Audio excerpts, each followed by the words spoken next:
Napakalakas ng spirito ng pagbobolontaryo. At yan ang ginagawa ng marami nating mga kababayan saan man sa mundo. Special po ang edisyon na ito mula sa Santa Cruz, Davao del Sur. Ito po ang inyong bantay OCW para sa OFN, ang inyong Overseas Filipino Network. Ako po si Susan K.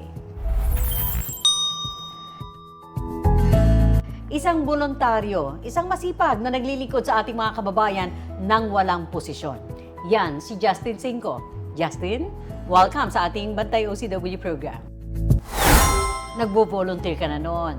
Kasali ako dun sa mga nag-conduct dati noong trainings pati seminar. Paano po ngayon? Hindi na kayo nagtuturo? Ngayon hindi na po nagtiteach. Bale po, nung volunteer pa ako, siyempre kailangan ng lakas ng katawan, nung kabataan pa. Ngayon medyo inabot na po tayo nung edad.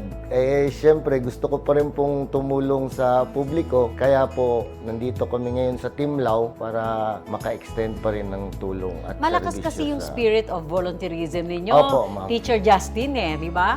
Yan ba yung nagtulak sa'yo na sumama sa Team Haimalaw? Isa po yon kasi siyempre po, gaya nung sinabi ko, nung kabataan natin medyo malakas pa tayo. So, kaya pa po natin yung mano-manong dati kasi involved rin po kasi ako sa survival and rescue. So, medyo ngayon, medyo may edad na, medyo limited na yung service na kaya natin i-offer sa publiko. Pero, anong kaya? Ano sa palagay niyo ang kayang gawin naman ni Justin Cinco dito sa Timlaw? Bale po, syempre, yung disaster management po. Yan ang ambag mo. Aambagan po natin, tututukan natin na may empower po talaga. Kasi gaya sa Santa Cruz po, marami pong mga mahihilig po talaga tumulong ng mga volunteers, kung baga. May mga rescue groups din po. So, sa tingin ko, sayang yung potential ng mga bata at ng mga taong interested sa rescue, voluntary na linya. So, sana po, pag pinalad tayo, ma-empower natin sila, masuportahan, mabigyan natin sila ng suporta through trainings, mabigyan natin sila ng suporta sa equipment kasi syempre po, pag nasa rescue po na kailangan po talaga ng mga equipment. Kasi hindi naman po pwedeng re-rescue lang na walang alam. Po? Opo, Baka siya pa'y mapahama. Syempre po, lalo na po pag mga flash flood ganon, importante po talaga na may mga throw line kayo, yung mga ropes, importante po Pero na... not necessarily mean Teacher Justin sa mga schools niyo dadalhin yan. Not necessarily sa mga schools po. Sa mga bata naman po, pwede natin silang... Kasi po, 18 barangays total yung Santa Cruz. Siyam po doon coastal areas.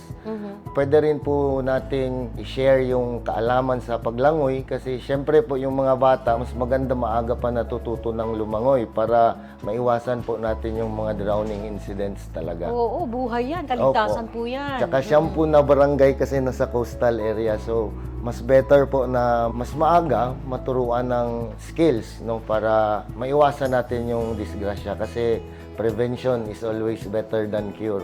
Why did you choose to join Team Haimalaw? Si Mayor Lau po, matagal na po kaming magkaibigan. Sigurado po ako sa magandang personality niya at yung taus-pusong pagtulong sa mga kababayan. Since yung tatay niya po, si Sir Jaime Lau, ang nagli-lead sa team namin ngayon, syempre po, sigurado rin po ako na mabuting tao yun kasi syempre napalaki na po ng maayos at mapagmahal sa kapwa ang kanyang anak. Ano po yung nakikita niyong advantage na negosyante si Tatay Lau?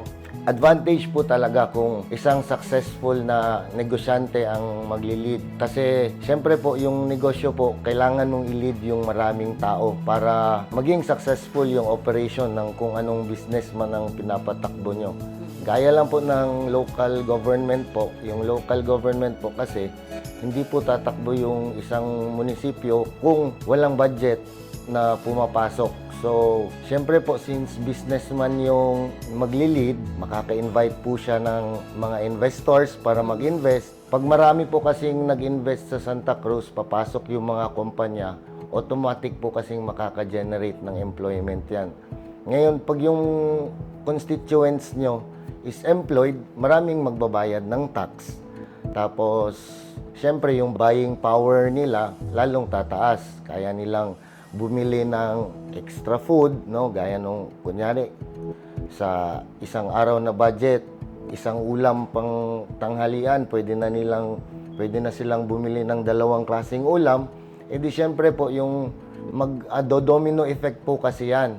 Di syempre po kung ako empleyado may pambili ng ganito, di syempre po yung maliliit na negosyante nagbebenta ng prutas, nagbebenta ng isda, syempre ako may extra na ako kasi may trabaho ako. Instead na ulam lang yung bibilin ko, may pambili na ako ng prutas. Eh di yung fruit vendors naman, kikita din sila. So, ganun po, magdodomino po. Pag pina-asenso nyo po kasi yung lugar, maraming employment, sigurado po magdodomino effect at tataas at uunlad yung quality ng buhay ng mga At constituents. napakalaki ng potensyal ng Santa Cruz. Malaki po talaga ang potential ng Santa Cruz kasi industrial zone po kasi ang Santa Cruz. Yun nga lang po, sa ngayon, medyo konti pa lang po yung pumapasok na investors. Mas maganda po kasi pag negosyante yung nagdala, lalo na po yung negosyante na kilala bilang isang honest negosyante, maraming kaibigan. Magkaka-trust po kasi yung negosyante. Siyempre po, pag nagnegosyo ka, lalabas ka ng pera para i-invest. Siyempre po, matatakot ka malugi kung wala kang trust sa nagpapatakbo ng lugar. So, importante po talaga na makapasok ang negosyo. Kaya kung nakikita mo yan, Justin, na napakalaki ng potensyal ng bayan ng Santa Cruz at yung inyong grupo na Team Jaime Lau, anong gusto mong sabihin sa mga kababayan mo doon? Sa mga fellow Santa Cruzians, magtulong-tulong po tayo para paunlarin ang ating lugar. And hopefully, sana maging city na yung ating municipality. Maraming salamat po. Thank you very much, Justin. Si Teacher Justin, mga kaibigan, Justin Cinco, pwede raw Gis, mula sa ating special na edisyon ng Bantay OCW program kasama ng Team Lau dito po sa Santa Cruz, Davao del Sur. Ito po ang inyong Bantay OCW para sa OFN Media, ang inyong Overseas Filipino Network. Ako po si Susan K.